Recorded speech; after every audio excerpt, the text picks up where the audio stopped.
Sindh house اسلام آباد میں رات کا MQM پاکستان کا اجلاس گورنر سندھ کامران ٹسوری، ڈاکٹر خالد مقبول صدیقی، ڈاکٹر فاروق ستار اور امین الحق کی شرکت۔ آئینی ترامیم پر مشاورت۔ نون لیگ اور PP سے آئینی ترامیم سے متعلق مذاکرات پر تفصیلی تبادلہ خیال کیا گیا۔ MQM قائدین کا بعض معاملات پر اتفاق اور مذاکرات جاری رکھنے پر اظہار اطمینان۔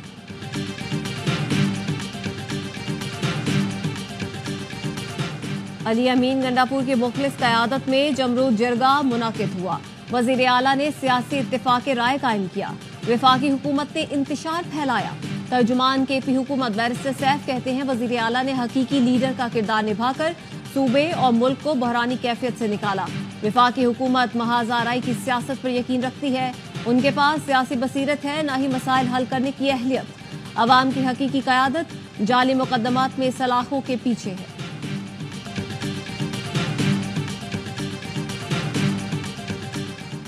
محکمہ تعلیم سندھ کے فورن فنڈڈ منصوبے میں نیب افسر تعینات ہونے پر سندھ ہائی کورٹ حیران۔ عدالت نے رضوان سومرو کو 10 دن میں واپس نیب بھیجنے کا حکم دے دیا۔ جائکا اسکیم کے ٹھیکوں سے متعلق تمام ریکارڈ بھی طلب کر لیا۔ درسی کتابوں کی فراہمی کے لیے غیر ملکی فنڈز کیس کی سماعت میں کہا کروڑوں ڈالر ملنے کے باوجود محکمہ تعلیم کمپیوٹرائز ریکارڈ نہیں بنا سکا۔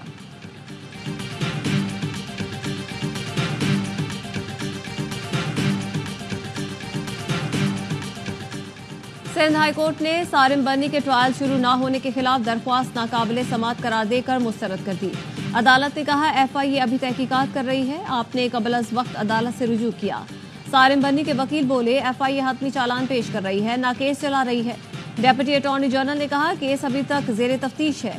FIA کیس سے منسلک دیگر معاملات کی بھی انکوائری کر رہی ہے۔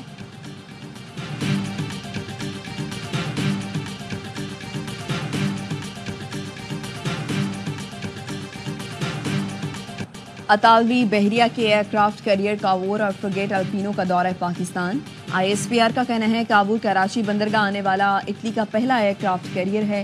Commander Karachi vice admiral Faisal Abbasi نے اطالوی ایئر کرافٹ کیریئر کا دورہ کیا۔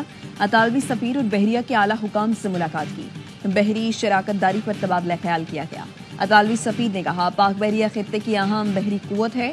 پاکستان اور اٹلی کے درمیان معاشی اور دفاعی تعاون کے روشن امکانات ہیں۔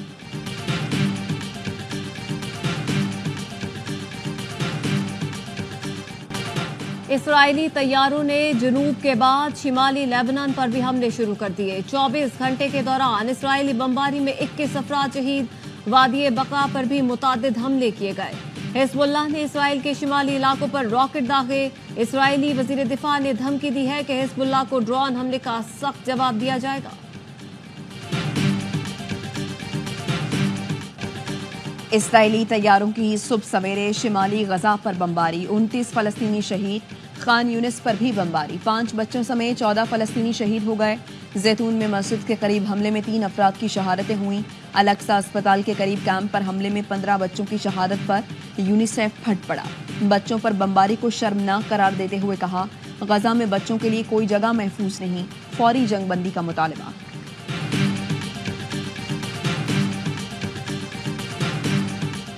ایرانی تنصیبات کو نشانہ نہ بنانے کی یقین دہانی۔ بین الاقوامی تیل قیمتوں میں 3% کمی۔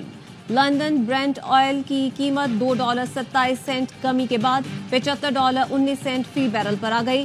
ویسٹ ٹیکساس خام تیل کی قیمت $2.22 کم ہو کر $71.60 فی بیرل ہو گئی۔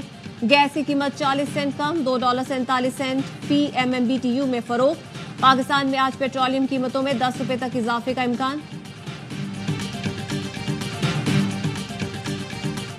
انکم ٹیکس گوشوارے جمع کرانے کی تاریخ میں 31 اکتوبر تک توسیع کر دی گئی۔ FBR کا کہنا ہے وزیر اعظم نے ٹیکس گزاروں کی سہولت کے لیے تاریخ میں توسیع دی۔ مختلف ٹیکس بارز اور تاجر تنظیموں نے تاریخ میں توسیع کی درخواست کی تھی۔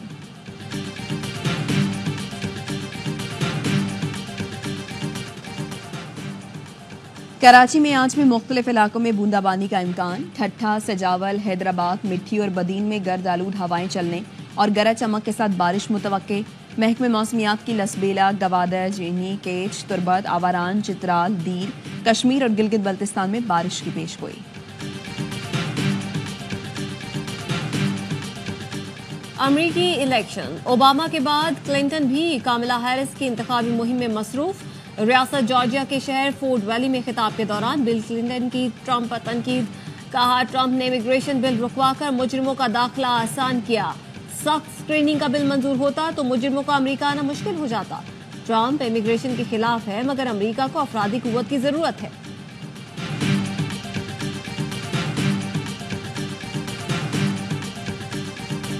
Pakistan team women's T20 world cup سے باہر. ڈو اور ڈائی میچ میں نیوزی لینڈ نے 54 رن سے شکست دے دی. 111 رنز کے تعاقب میں قومی ٹیم صرف 56 رنز پر ہی ڈھیر ہو گئی. کامیابی پر نیوزی لینڈ کی سیمی فائنل میں انٹری. آج انگلینڈ اور ویسٹ انڈیز کی ٹیمیں مد مقابل آئیں گی. ایونٹ کے تمام میچز اسپورٹس پر براہ راست دکھائے جا رہے ہیں.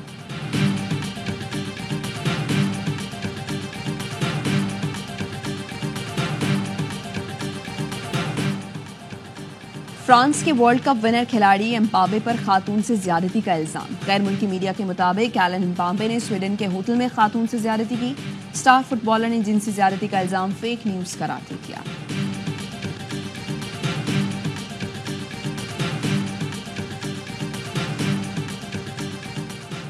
آرٹس کونسل کراچی میں ورلڈ کلچرل فیسٹیول کی رونقیں. آج پاکستانی تھیٹر پلے چترائی پیش کیا جائے گا. گزشتہ روز تھیٹر پلے ہیملیٹ کی خصوصی کلامی میں بہترین پرفارمنس. شائقین نے بھرپور داد دی. فیسٹیول میں دنیا بھر سے آئے آرٹسٹ اپنے فن کا جادو جگا رہے ہیں.